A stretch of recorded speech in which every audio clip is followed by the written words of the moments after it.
नमस्कार दोस्तों, मैं हूं राकेश पवार। आप देख रहे हैं रेपुटेशन मीडिया। दर्शकों, आज हम बात करेंगे भारत के महान नेता स्वर्गीय राजेश पायलट के सेकंड एपिसोड में। वो वायुसेना में कैसे पायलट बने, कैसे उनको कमीशन मिला और किन किन परिस्थितियों से निकलकर वो इस मुकाम तक पहुँचे। दर्शकों, राजेश पायलट जब मेरठ के बाड़ौत कॉलेज में पढ़ रहे थे तो वो मेरठ में ही रहते थे। पायलट साहब एनडीए के एग्ज़ाम में एक बार असफल रहे, उसके बाद भी उनकी चेतना जागृत रही और जब सेना के कप्तान बनने की उनकी आकांक्षा पुनः जागृत हो उठी, उन्होंने सेना के अधिकारियों के प्रशिक्षण स्कूल में आवेदन पत्र दे दिया तथा प्रारंभिक साक्षात्कार में चुन भी लिए गए।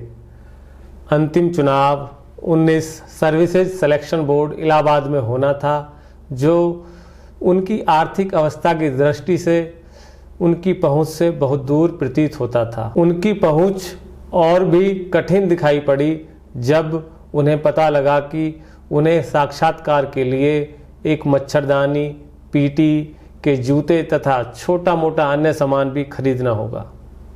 एक मित्र ने उन्हें कुछ पैसे उधार दिए, दूसरे ने उन्हें रेल के डिब्बे में धकेल दिया।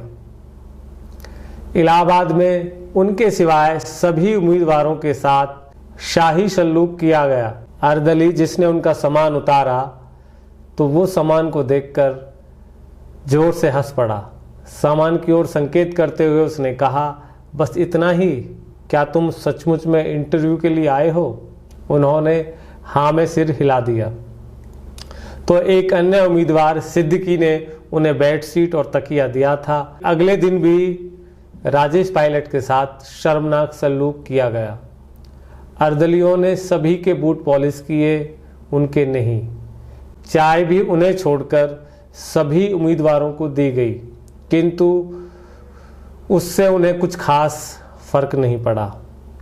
तिरस्कार के साथ उनका पुराना रिश्ता था।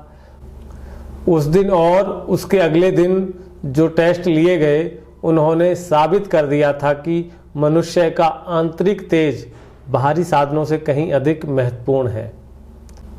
जिन 3 उम्मीदवारों को चुना गया उनमें राजेश पायलट भी एक थे।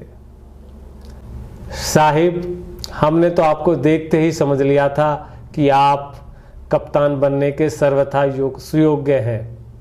उन्हें जो रकम यात्रा एवं दैनिक भत्ते के रूप में मिली थी वो उन्होंने निम्न वर्ग के कर्मचारियों में बांट दी। ये उस व्यक्ति के लिए उनके प्रति उनकी श्रद्धांजलि थी जो उनके पिताजी के रूप में उनके जन्मदाता थे और जिसका आदेश कथन था, खुशी मिले तो सब में बांटो। यदि वो जीवित होते तो राजेश पायलट के चुनाव तथा अपने सिद्धांतों के प्रति पायलट साहब की आस्था को देखकर प्रसन्न होते। 1 महीने बाद जब वे एक रेस्टोरेंट में बैठकर समाचार पत्र पढ़ रहे थे तो उन्होंने देखा कि भारतीय वायुसेना को विमान चालकों की आवश्यकता है। उन्होंने आवेदन पत्र दे दिया और प्रारंभिक इंटरव्यू के लिए बुला लिया गया। लंबी तथा झूलती हुई खुरदरी मूंछों वाले स्क्वाड्रन लीडर ने पूछा कि क्या कोई खेल खेलते हो? तो पायलट साहब ने हाँ में उत्तर दे दिया। कौन सा? उसने पूछा। सभी सर, उन्होंने जवाब दिया। क्रिकेट टीम में कितने खिलाड़ी होते हैं? उसने आगे सवाल किया। 11 सर।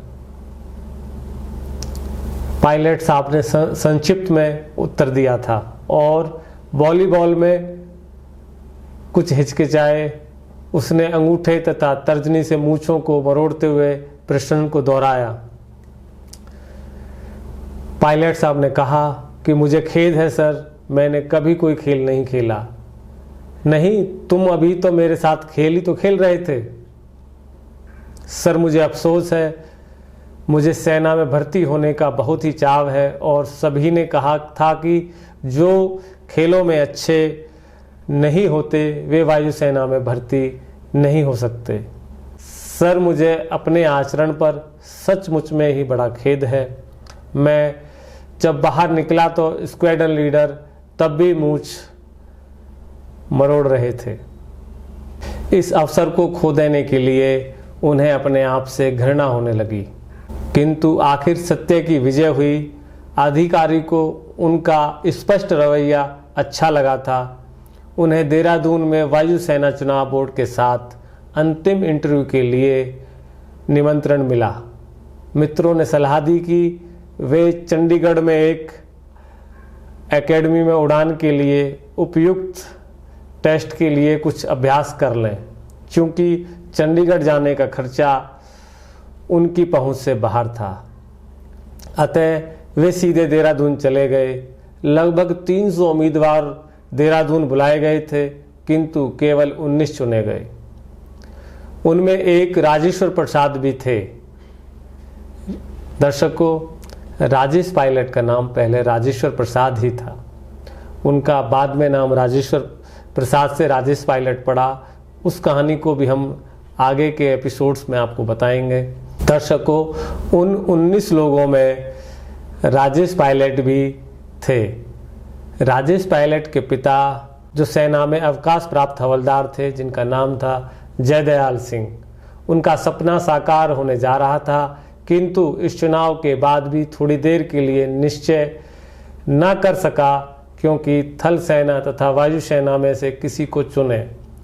राजेश पायलट ये विचार कर रहे थे कि वो वायुसेना या थल सेना में किसको चुने। वायुसेना में उपलब्धियां अधिक थीं, और चूंकि गरीबी ने उनके परिवार को और उन्हें बहुत सताया था, उन्होंने वायुसेना को चुन लिया।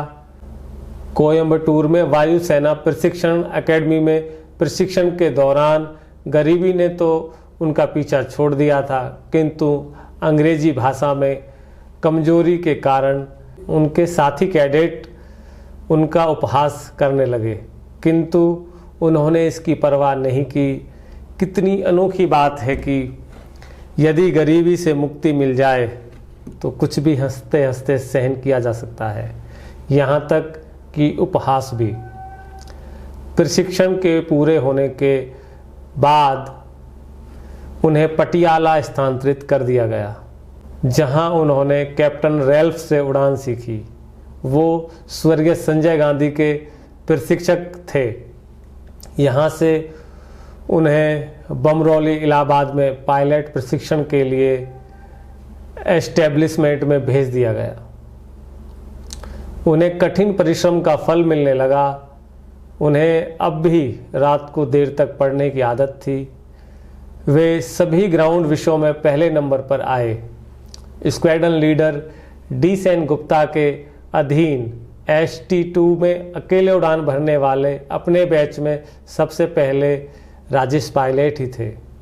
इलाहाबाद में प्रशिक्षण की समाप्ति पर उन्हें एयरफोर्स फ्लाइंग कॉलेज जोधपुर भेज दिया गया, जहां उन्होंने हार्वर्ड टेक्सन T6G पर इंटरमीडिएट फ्लाइंग स्टेट परीक्षा पास की। एक घटना उनकी याद में आज भी ताज़ा है। एक बार उड़ान भरते समय में एक पेट्रोल की टंकी के खाली होने पर दूसरी टंकी को चालू करना भूल गए और इंजन ने काम करना बंद कर दिया। उन्हें लगा कि उनका यान सहज उड़ान पट्टी पर जा गिरेगा, किंतु वह हवा की शक्ति से बढ़ता चला गया तथा सर्वथा सही ढंग से नीचे उतर आया। इससे उनके आत्मविश्वास को नया बल मिला। मार्च 1966 में उनकी नियुक्ति वायुसेना परिवहन प्रशिक्षण कक्षा में हो गई। एक दिन उन्हें क्षेत्र पार प्रशिक्षण के रूप में दिल्ली तक उड़ान भरने का आदेश मिला।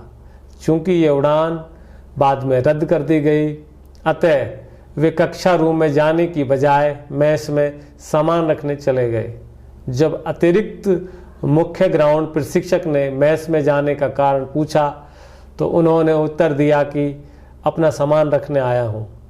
एक नए कैडेट ने जो उनके साथ था कहा कि वह अस्वस्थ होने के कारण मेस में चला आया था, उसे छोड़ दिया गया, किंतु उन्हें कैंप में 12 दिन की बंदिश की सज़ा मिली। उस कैडेट ने प्रस्ताव किया कि वह मेरी सज़ा को मुआफ़ करा सकता है, किंतु उन्होंने उसके प्रस्ताव को ठुकरा दिया। दुर्भाग्य से कुछ दिन बाद वे कक्षा में 5 मिनट देर से पहुँचे। परिणाम स्वरूप उन्हें 10 दिन की बंदिश और दंड दिया गया।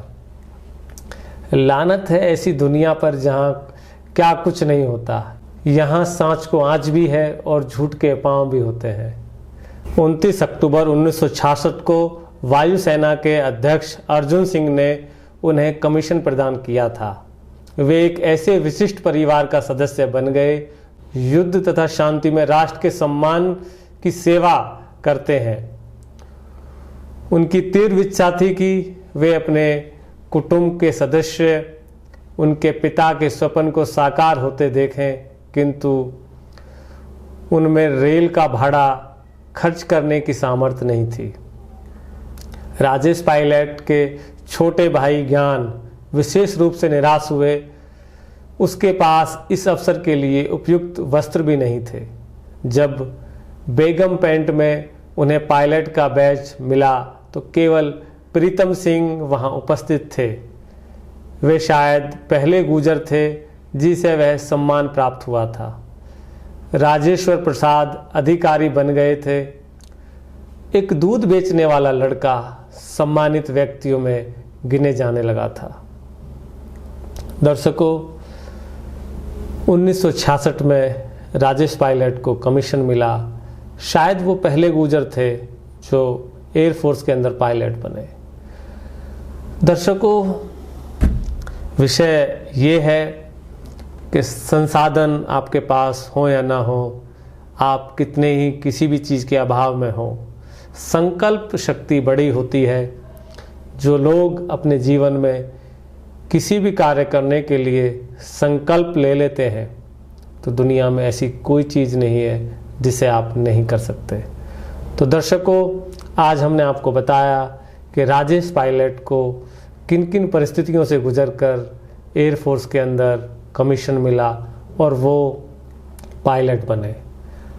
दर्शकों, आज उनका ये सेकंड एपिसोड था। अब हम लोग आपको तीसरे एपिसोड में मिलेंगे और बताएंगे राजेश पायलट के बारे में और अन्य जानकारियाँ। तो दर्शकों, आज के प्रोग्राम में बस इतना ही। आप देखते रहे रेपुटेशन मीडिया। मैं हूँ आपका दोस्त राकेश पवार। नमस्कार।